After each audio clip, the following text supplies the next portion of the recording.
when you're struggling, you're usually going to have a symptom, right? If you are anxious or if you're depressed or in a relationship, if you have some fear or you find yourself kind of agreeing to things you don't agree to, or you find yourself reacting, et cetera, et cetera, et cetera. And then sometimes then you're, trying to achieve goals. You find you start and stall out. You have great intentions and motivations, but they don't come to fruition. And all of those are where we live. That's how we experience it day to day in our real lives. But those are symptoms. Now, just like when you have a fever and you go to the doctor, your doctor cares about your symptoms. I care about your symptoms. I care about the way this is interfering with your life. If you're coughing or you have a tummy ache or you have pain when you move your arm, those symptoms matter. And one of the things that doctors always try to do is alleviate symptoms. So they might tell you for your fever, to take a Tylenol or something. They might tell you for your joint pain to, take this medicine. Or they might tell you for your stomach ache, this will calm it down. But the last thing a good doctor would do is just treat the symptom. Because if you don't get to the cause, then it's likely that symptom is going to come back. Now, they might tell you, yeah, this is just something you ate and it's going to pass. Sometimes that happens. Circumstantial things produce symptoms in us. But a good doctor is going to probably poke around a little bit, look under the hood, and find out, what is causing this symptom. And so I want to go through just a picture here of some symptoms that you might experience in life, and also what that might mean for the root causes of that symptom. One of my favorite verses and gazillions of verses about this is, I'm a person of faith. And so when I read the Bible, it's amazing to me how everything in every good psychology textbook, you're going to find it there. It makes a distinction between the tree and the fruit. Okay. In fact, one of my favorite passages, Jesus said one time, a good tree can't produce bad fruit, and a bad tree can't produce good fruit. Well, what we're talking about here in the fruit are the symptoms. But the tree that's us and how we're glued together and how we're constructed. And so sometimes if we have cracks inside the tree or we've got an infection in there, then the leaves or the apples are going to reveal that. And we can polish the apple and, we can water stuff and all of that. But if we don't treat that disease inside or what's going on inside the tree, then we haven't gotten to the quote root of the problem. And life is like that. So let me give you a kind of a few ideas about this. What kind of symptoms are we talking about? Well, anxiety is a big one. Anxiety can manifest itself in situational anxiety, certain kinds of situations. We find ourselves anxious, certain kinds of phobias. You find yourself avoiding very specific things like airplanes or, even some social anxiety. You're fine until you get into a social, kind of setting. So it can be very specific. Sometimes it's a generalized anxiety. In fact, that's a specific disorder. Just in general, I feel anxious. And anxiety can take a lot of different forms. The way we feel that, our symptoms, you get your heart rate, and you got that uneasy feeling, and your blood pressure goes up, and you get kind of hypervigilant, and you see it starts to interfere with your thinking and your functioning and all that. And we don't do well when we have too much anxiety. A certain amount of anxiety can kind of amp us up to perform well. But past a certain level, we know performance drops. It's good to get when an Olympic swimmer is standing there on the box, ready to wait for the gun to go off and dives in the water. If you measured their, adrenaline levels, and they're not up a little bit, they're not ready to jump into the water because good performance comes from, being awake. But anxiety will keep you awake after you're out of the pool or when you're not even walking into a pool. And we don't want that kind of thing going on. Another one is your moods, depression and low moods and low energy.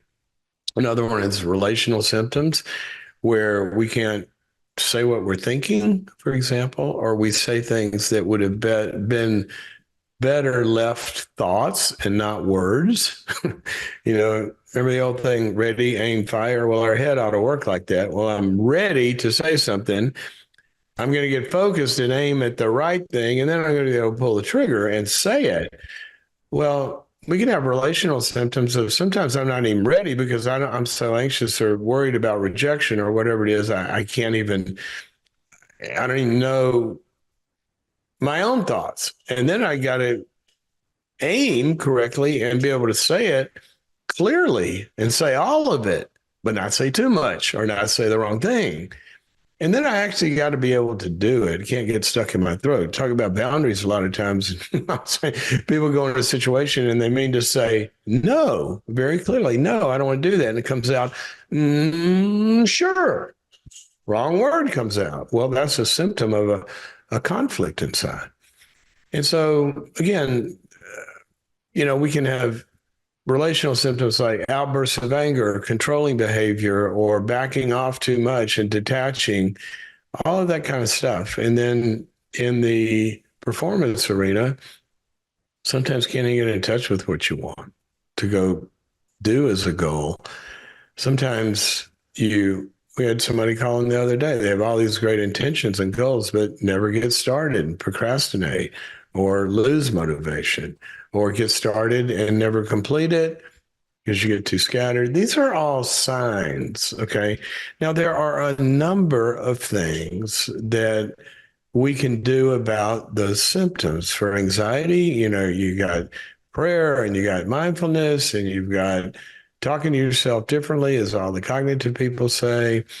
And you've got, leaning into it, and you've got relaxation exercises, and you've got physical interventions, taking a walk, all sorts of things. Same thing with depression. There's a lot of things you can do. Exercise helps, diet helps, talking to yourself differently helps, getting a little support helps. There's a lot of things we need to do to treat the fever. But here's my tip for the day. If it is pervasive, it's not just, I felt crummy that day or that situation. If it's not something we reconstitute around and get to the level of functioning that we need to get to, if it, tends to reoccur, maybe something causing that. Secondly, is it interfering with our functioning? We don't want to be continually, I was having knee pain for several years when I'd play golf and walk on long walks. And two of the most important things in my life is walking with my wife and dog and playing golf. Well, I kind of did that for a few years and I was okay. It hurt. And in certain circumstances made it worse. If I played too much or we were going on a, 10-mile hike or something up mountains. But for the most part, it's fine. I went to the knee doctor and he said, well, it's bad, but you don't do this till you're ready. I said, how will I know I'm going to be ready, doc? You took the x-rays. He said, you'll know. Literally, that's what he said. He said, we diagnose by the x-rays, we operate by the pain. Because it'll get to a point where life's not working for you. And that's when we need to replace it. Well, I limped around and kind of did that for a few years. I don't want to go through an internal amputation of my legs. Got to one day, I didn't have a choice. I mean, I could have sat down for the rest of my life, but it was interfering with functioning. I could not live the life that I wanted to live. And that's the question I want you to ask yourself. Have my symptoms gotten to the point where they're pervasive, they're recurring, but also I can't live the life I want. I don't feel good enough to do it, or I'm too anxious to do it. I'm not pulling off the performance that I want to pull off. Well, when it's interfering with your functioning and it's pervasive, and also it's interfering with your relationships, anxiety can interfere in our relational world, as can our moods. Just don't feel like playing with your kids or something. That's not good. We're having ripple effects. So we've got pervasiveness, we've got the degree of normal functioning that is hitting and diminishing, but we've also got collateral effects on other people's lives. And frankly, that's one of the things that motivated me the most to get my knees replaced. Tori was really sad that we couldn't go on walks, and that's something we've always done. And my buddies were going, I want you to play golf. I can't, it hurts too much. And one of the most powerful motivators that you can have to do the hard work of change is love. When we're seeing what my avoiding dealing with the root cause of what's happening here, when we see the pain that that's causing for someone we love, maybe it's your team, maybe at work, you've got a pattern and it's really affecting other people. You want to really get into change. Well, then really get into love. Do it for them. Now, I'm not talking about do it to get their approval. I'm talking about do it because you're empathic with what they're having to deal with by our not dealing with something. So that's kind of a way to think about that when it's time to go to the root. We have lots of workshops on boundaries.me about dealing with the roots. But one of them, I think it's called Healing Your Brokenness, gets to a handful of issues that sometimes can cause a lot of these symptoms. But you got to ask the question, why am I anxious? When you have a fever and you go to the doctor doesn't say, oh, you have this fever, you must have the flu, or you must have some kind of infection in your gut, or they don't just assume that a fever is caused by this. What they know is this and this and this can all cause a fever. All depression does not come from the same source. All anxiety does not come from the same source.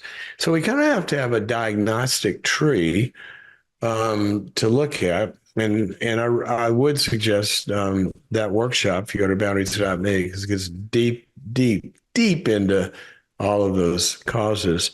But you've got to begin to look at some kinds of things that are deeper, like how emotionally connected is your equipment able to be with people? Are you kind of emotionally on your own, even when you're in relationships? And how good is your feeling and experience of yourself as a separate, free person from others instead of being controlled by them?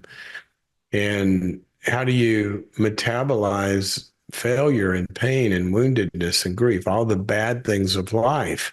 We got to have the equipment to be able to do that, because if we don't, it comes out in symptoms. Is there trauma that has never been healed? Is there a feeling of, I'm stuck feeling like a little person in a big person's world, and internally I got to grow up and feel like I've got a seat at the table in adult life, or in a meeting, or in a conversation with a spouse or a friend or an in-law or extended family? Have I really not grown up where my inside fits the adult uniform that I put on every day? So that's a few of them. There's many more. We get into thinking styles and critical voices and other people's voices that live in your head. By the way, you got people's voices living in your head and they're not paying rent. Send them a bill or evict them. If they're good voices, send them a gratitude note and buy them lunch. Be grateful for the people that are putting good stuff in our heads. In fact, I earlier today, I reached out to a handful of people that put really good voices in my head, and I'm grateful for them, and we should do that often. But you got to look on the inside, people. You got to look on the inside. I've seen couples struggle for years and years, and then finally, one of them finally here says, "You know what? I think I need to go work on some things." And that's when you call the shrink or get into some kind of process or program where the surgery can be done that's needed to be done. When I had my knees replaced, I didn't let my golfing buddies do it. I really didn't. I went to somebody who knew what they were doing. So when you're going to this internal world, there's a lot of advice out there, probably even in your family. Um, Maybe you want to get somebody that's got a little training and has some experience that knows what they are doing.